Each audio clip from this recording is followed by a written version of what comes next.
పాపం తిరుమల లడ్డూ విషయాన్ని డైవర్ట్ చేయడం కోసం వైసీపీ విశ్వ ప్రయత్నం చేస్తుంది. తాజాగా వరద సహాయానికి ఎంత పెట్టారనేది కూటమి ప్రభుత్వం మొత్తం కూడా డీటెయిల్డ్గా విడుదల చేసింది. భోజనాలకు ఎంత పెట్టారు, లేకపోతే దీనికి ఎంత పెట్టారు అనేది పూర్తిగా డీటెయిల్డ్గా విడుదల చేయడం జరిగింది. అందులో ప్రధానంగా వైసీపీ చేస్తున్నటువంటి ఒక అసత్య ప్రచారం ఉంది. ఎందుకంటే ఎగ్గపప్పులకి అలా ఆ బాసు కోట్ల రూపాయలు తిన్నాడు, అలాగే ఏదో ఒక నింద కూటమి మీద వేయాలి. అందుకని ఏం చేశారు వీళ్ళు, అగ్గెపేటలకు 23 కోట్ల రూపాయలు కూటమి ప్రభుత్వం ఖర్చు పెట్టింది, అదిగో స్వయంగా వాళ్ళే విడుదల చేసిన దాంట్లో ఉందని చెప్పి వాళ్ళు చెప్పడం జరిగింది. అందులో క్యాండిల్స్, అలాగే మ్యాచ్ బాక్స్తో పాటు మొబైల్ జనరేటర్తో పాటు ఇంకా ఇతర అనేక అంశాలకు సంబంధించి 23 కోట్లు అన్నారు. కానీ వీళ్ళు ఏం చేశారు, ఈ మొబైల్ జనరేటర్లు ఇతర ఖర్చులు ఇవన్నీ కాకుండా కేవలం అగ్గిపెట్లకే ఇచ్చారు. 23 కోట్ల రూపాయలు అగ్గిపెట్లకే ఖర్చు పెట్టారు, అగ్గిపెట్ల రూపంలో దోచుకున్నారని చెప్పి మాట్లాడటం జరిగింది. ఇంత చిన్న లాజిక్ ఎలా మిస్ అయ్యారు నాకు అర్థం కాల. మొబైల్ జనరేటర్ ఖర్చు ఎక్కువ ఉంటుందా, అగ్గిపెట్ల ఖర్చు ఎక్కువ ఉంటుందా? అందులో స్పష్టంగా ప్రధానంగా వాడింది మొబైల్ జనరేటర్లకు. నాడు కరెంట్ లేదు, మనందరికీ తెలుసు. దానికోసం ఎక్కువ సంఖ్యలో మొబైల్ జనరేటర్లను నాడు ప్రభుత్వం తీసుకురావడం జరిగింది. ఆ మొబైల్ జనరేటర్లకు పెట్టినటువంటి ఖర్చే ప్రధానమైన ఖర్చు. నాకు తెలిసి అగ్గిపెట్ల కోసం ఏమన్నా 4 లక్షలు 5 లక్షలు ఖర్చు పెడితే ఖర్చు పెట్టి ఉండొచ్చు. ఎందుకంటే కుటుంబానికి 2 అగ్గిపెట్లు ఇచ్చినా కానీ ఆ మాత్రం అవుద్ది. కానీ ప్రధాన ఖర్చు ఎందులో దేంట్లో అయింది, మొబైల్ జనరేటర్కి అయింది. కానీ ఈ మొబైల్ జనరేటర్ అనే దాన్ని పక్కన పెట్టి వైసీపీ పేటీఎం బ్యాచ్ కేవలం అగ్గిపెట్లకు మాత్రమే ఖర్చు పెట్టారని ఒక ప్రచారం చేస్తున్నారు. ఎందుకు ఈ ప్రచారం చేస్తున్నారంటే, ఒకటి, జగన్మోహన్ రెడ్డి ఎగ్గపప్పుల భాగోతం బయటపడింది. జగన్మోహన్ రెడ్డి బాగా ట్రోల్ అయ్యాడు. ఎలుకల కోసం తన ఇంట్లో ఎలుకలు ఖర్చు పెట్టడానికి, ఎలుకలు పట్టడానికి 10 కోట్లు ఏదో పెట్టాడు, మొబైల్ ఎగ్గపప్పులకు పెట్టాడు. సో ఇదంతా కూడా ఏంటంటే ప్రజల్లోకి బలంగా వెళ్ళింది. ప్రజల ఖర్చును ఎంత దారుణంగా జగన్మోహన్ రెడ్డి దుర్వినియోగం చేశాడు అనేది అందరికీ అర్థమైంది. దీంతో ఏం చేయాలి ఇప్పుడు, పైగా తిరుమల వ్యవహారం ఒకటి నడుస్తుంది. ఇప్పుడు తిరుమల లడ్డూ కల్తీ వ్యవహారం జగన్మోహన్ రెడ్డిని తీవ్ర స్థాయిలో డ్యామేజ్ చేసింది. సో ఏం చేయాలి మరి, తిరుమల వ్యవహారాన్ని కూడా డైవర్ట్ చేయాలి. కరెక్ట్గా ఇదే సమయంలో ప్రభుత్వం ఎప్పుడైతే వరద సహాయానికి సంబంధించిన వివరాలు విడుదల చేసిందో, అందులో ఈ అగ్గిపెట్ల అనే ఒక అంశాన్ని తీసుకుని దాన్ని వైసీపీ ప్రచారం చేసే ప్రయత్నం చేస్తుంది. కేవలం ఇది డైవర్షన్ పాలిటిక్స్. ఏదైతే జగన్మోహన్ రెడ్డి 12వసారి అక్కడికి వెళ్ళాడు, ఎక్కడికి, బెంగళూరు. జగన్మోహన్ రెడ్డి ఓడిపోయిన తర్వాత ఇప్పుడు 12 సార్లు 13 సార్లు బెంగళూరు వెళ్ళి వచ్చాడు. వాస్తవానికి ఉండేది అక్కడే, ఇక్కడ ఉండేది తక్కువే. కేవలం 4 రోజుల్లో 4 రోజులు 5 రోజులు మాత్రమే తాడేపల్లి ప్యాలెస్లో, మిగతాదంతా బెంగళూరు ప్యాలెస్. హైదరాబాద్ కూడా వెళ్ళే దమ్ము ధైర్యం జగన్మోహన్ రెడ్డి సాధలు. ఇక్కడ చంద్రబాబు నాయుడు మోహన్ చూడలేదు, అక్కడ రేవంత్ రెడ్డి మోహన్ చూడలేడు. కాబట్టి జగన్మోహన్ రెడ్డి హైదరాబాద్ కూడా పోట్లా, ఒక రకంగా చెల్లి మోహన్ కూడా చూడలేక వెళ్ళకపోతున్నాడు అన్నారు. సరే, అది వేరే విషయం. కానీ పక్క రాష్ట్రంలో పడుకునే జగన్మోహన్ రెడ్డి ఇక్కడ ఫేక్ ప్రచారం చేస్తాడు.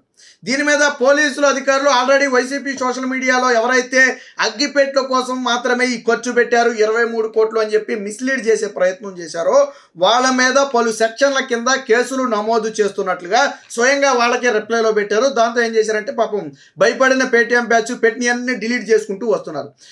మీరు డిలీట్ చేశారంటే మీరు చేసిన తప్పుడు ప్రచారం అనే అర్థం. పోలీసులు ఏమి సరదాగా కేసులు పెట్టరు కదా, పోలీసులకి ఏం పని పాట ఉండదని మీరు దానికి స్పందించడానికి. కానీ మీరు చేసేది పూర్తిగా అవాస్తవం, బేస్లెస్ ఆరోపణలు. మీరు పెట్టినటువంటి అందులోనే ప్రభుత్వం విడుదల చేసినటువంటి దాంట్లోనే మ్యాచ్ బాక్స్, క్యాండిల్స్, మొబైల్ జనరేటర్తో పాటు ఇంకా పలు అంశాలు ఇంక్లూడ్ అయి ఉన్నాయి. వీటన్నిటికీ గెలిపోయినటువంటి ఖర్చు 23 కోట్లు. కానీ ఇతర అంశాలన్నీ తీసేసి అందులో అగ్గిపెట్టలే మాట మాత్రమే పట్టుకుని, అసలు వాస్తవానికి అందులో అగ్గిపెట్టలని రాయకుండా మొబైల్ జనరేటర్ ఖర్చు రాసినా సరిపోద్ది. కానీ వాస్తవానికి ఉన్న విషయం రాయాలి కాబట్టి అక్కడ అందులో మెన్షన్ చేశారు. కానీ అసలు మొబైల్ జనరేటర్ విషయాన్ని పక్కన పెట్టి దీన్ని ఎక్కువ చేస్తున్నారు. మొబైల్ జనరేటర్ కాస్ట్ అనేది ఎక్కువ ఉంటుంది. పైగా దాదాపుగా 6 నుంచి 7 రోజుల పాటు, మొదట 5 రోజుల పాటు అసలు పూర్తిగా కరెంటు చాలా ప్రాంతాల్లో రాలా. ఇవ్వడానికి కూడా ఇబ్బంది, ఎందుకంటే నీళ్లు మొత్తం స్తంభాలు దిగిపోయి ఇవ్వలేని పరిస్థితి. కాబట్టి అక్కడ మొబైల్ జనరేటర్ని ఎక్కువ సమయం ఆడించి కొంత సహాయక చర్యల కోసం ఉపయోగించడం జరిగింది. దానికి అయినటువంటి ఖర్చు ఎక్కువ ఖర్చు. అందులో ఎంత అనేది పక్కన పెడితే మెజారిటీ ఖర్చు నాకు తెలిసి 70 to 80% ఈ మొబైల్ జనరేటర్కి వచ్చే ఎక్కువ ఉంది అందులో 23 కోట్ల రూపాయలు. కానీ ఆ విషయాన్ని చెప్పకుండా ఇతర విషయాలు చెప్తున్నారు. దీనికి ప్రభుత్వం నుంచి కూడా చాలా స్పష్టత ఇచ్చారు. సామాజిక మాధ్యమాల్లో పని పట్టుకుని కావాలంటే ఫేక్ ప్రచారం చేస్తున్న వారికి హెచ్చరికలాగా ఒకటి ఇచ్చారు. వరదల కారణంతో వరద ప్రభావిత ప్రాంతాల్లో విద్యుత్ సరఫరా లేక రాత్రులు ప్రజలు తీవ్ర అవస్థలు పడ్డారని, వారికి రాత్రులు ఇబ్బంది తలెత్తకుండా మొబైల్ జనరేటర్లు తరలించి సహాయక చర్యలు చేపట్టారు. సామాజిక మాధ్యమాల్లో కొందరు చేస్తున్నట్లుగా కేవలం కొవ్వొత్తులు అగ్గిపెట్టెల పంపిణీకి 23 కోట్లు వెచ్చించామనటం పూర్తిగా నిరాధారమైనది, అసత్య ప్రచారం చేస్తున్నారు. ఈ ఖర్చు ప్రధానంగా మొబైల్ జనరేటర్ల కోసం వెచ్చించిన ఖర్చు. దీంతో పాటు వరద బాధితులకు అగ్గిపెట్టెలు కొవ్వొట్టులు కూడా అదనంగా అందించామని స్పష్టం చేశారు. సామాజిక మాధ్యమాల్లో కొందరు పనిగట్టుకుని ఇలాంటి ప్రచారాలను చేస్తున్నారు, దీన్ని ఏమాత్రం విశ్వసించొద్దని చెప్పారు. అదే సమయంలో పోలీసులు కూడా ఏదైతే కేవలం అగ్గిపెట్టెల కోసం మాత్రమే 23 కోట్లు ఖర్చు పెట్టినట్టుగా ఒక ఫేక్ ప్రచారాన్ని చేస్తున్నారో వారి మీద చట్ట ప్రకారం చర్యలు తీసుకుంటామని చెప్పి పోలీసులు కూడా ఒక హెచ్చరికను అయితే జారీ చేశారు. మొబైల్ జనరేటర్ అనేది ప్రధానమైన అంశం. ఇప్పుడు వీళ్ళు చెప్పేది ఎలాగుందంటే, నేను కారు కొని కవర్ కొన్నాను అనుకోండి, కారు రేటుకి కవర్ రేట్ ఇంక్లూడ్ చేసే ప్రయత్నం చేసినట్టుగా ఉంది దీని వ్యవహారం. ఎలా ఉందంటే, ఇప్పుడు నేను కారు కొంటాను, ఒక 10 లక్షలు పెట్టి కారు కొన్నాను అనుకోండి, ఒక 4,000 5,000 పెట్టి కవర్ కొంటాను. కానీ కారు ఖరీదు కవర్ ఖరీదు కలిపి నేను 10,05,000 అన్నాను అనుకోండి, అదిగో 10,05,000 కారు కవర్ అంట, 10,05,000 కారు కవర్ అంట. ఇంతకే ఖర్చు, ప్రధానమైన ఖర్చు దేంది? కారుదా కవర్దా? నేను అడుగుతున్నా, నాకు తెలియక కారుదా కవర్దా? ఇక్కడ కూడా మొబైల్ జనరేటర్తో పాటు కొవ్వొత్తులతో పాటు అగ్గిపెట్టెలు ఇచ్చిన మాట వాస్తవం. కానీ ప్రధాన ఖర్చు దాదాపుగా 80% కంటే పైగా ఖర్చు దేనికయింది?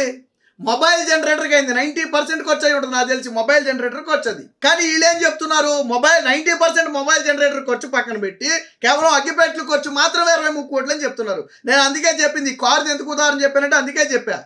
10 లక్షలు పెట్టి కారు కొని 5 లక్షలు పెట్టి కవర్ కొని కారు ప్లస్ కవర్ రేటు 10,05,000 అంటే ఈ కారును పక్కన పెట్టి కవర్ రేటు మాత్రమే చెప్తారు వీళ్ళు. ఇప్పుడు వీళ్ళు చేసే ప్రచారం యాజ్ ఇట్ ఈజ్ కదే. ఇప్పుడు వీళ్ళు చేస్తున్న ప్రచారం అదే, మొబైల్ జనరేటర్కి ప్రధాన ఖర్చు. అరే బాబు, చీకట్లో వరద సహాయం చేశారు కదా, సహాయక చర్య ఎలా కొనసాగినాయి? మొబైల్ జనరేటర్ పెట్టి నిరంతరం చేశారు పనులు.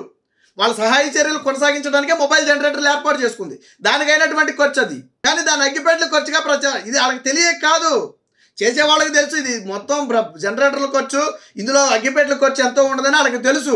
అయినప్పటికీ కూడా ఇతర విషయాలను డైవర్ట్ చేయాలి, ఈ పక్కేమో లడ్డూ విషయాన్ని డైవర్ట్ చేయాలి, ప్రభుత్వం మీద ఏం బురద చల్లాలి. ఆల్రెడీ వాళ్ళ మీద ఎగ్గపప్పు ఎలకల ఖర్చు వాళ్ళ మీద ఉంది కాబట్టి ఆ ముద్రను కూడా తుడుపుకోవాలి. ఇప్పుడు కూటమి ప్రభుత్వం మీద ముద్ర వేయాలి. అందుకోసం చేస్తున్నటువంటిది. మీరు చేసినటువంటి ఎగ్గపప్పు ఎలకలు అనేది వాస్తవం కాబట్టి దాన్ని మీరేమీ చేయలేరు. కల్తీ, లడ్డూలో కల్తీ అనేది ప్రజలు ఆల్రెడీ విశ్వసించారు. వాస్తవం కాదనేది కోర్టు నేపథ్యంలో ఉంది కాబట్టి దాని గురించి మాట్లాడొద్దు. ఆల్రెడీ తెలుసు, ప్రజల దృష్టిలోకి వెళ్ళిపోయింది. కాబట్టి ఈరోజు ఇలాంటి అసత్య ప్రచారాలు చేస్తున్నారు. మీరు అర్థం చేసుకోవాల్సింది ఏంటంటే, ఇలాంటి యదవ ప్రచారాలు చేస్తేనే మీకు 5 ఏళ్లలో 11 సీట్లు ఇచ్చారు. మీరు ఆల్రెడీ గతంలో చేసింది కూడా ఇదే. కానీ ఎన్ని సీట్లు ఇచ్చారు? 11 సీట్లు ఇచ్చారు. మరి ఇప్పుడు కూడా మీరు పద్ధతి మార్చుకోకుండా ఇదే విధంగా ప్రచారం చేస్తే సహాయం పొందిన వాడికి తెలీదా? వాళ్ళ ఖాతాలో డబ్బులు పడిన వాడికి తెలీదా? ప్రభుత్వం సహాయం ఇచ్చిన వాడికి తెలీదా? ఆ రోజు ప్రభుత్వం ఏం చేసింది అనేది, ఎవరికి చేసింది అనేది? మీరు కేవలం ఏంటంటే మీ సాక్షిలో మాట్లాడుకోవడానికో, సాక్షిలో చేసుకోవడానికో, సోషల్ మీడియా పేటీఎం బ్యాచ్ ఇతర విషయాన్ని డైవర్ట్ చేయడానికో తప్ప ఇది ఎటువంటి ఉపయోగం లేనిది. ఈ 23 కోట్లు అగ్గిపెట్టెల ఖర్చు అనేది పూర్తిగా అవాస్తవం. మొబైల్ జనరేటర్లకు అయినటువంటి ప్రధాన ఖర్చుని వీళ్ళు అగ్గిపెట్టెల ఖర్చుగా చూపిస్తున్నారు. ఇలాంటి తప్పుడు ప్రచారాలు చేసే వారి మీద పోలీసులు కఠిన చర్యలు తీసుకుంటే తప్ప భవిష్యత్తులో ఇలాంటి ఫేక్ ప్రచారం ఆగే అవకాశం లేదు.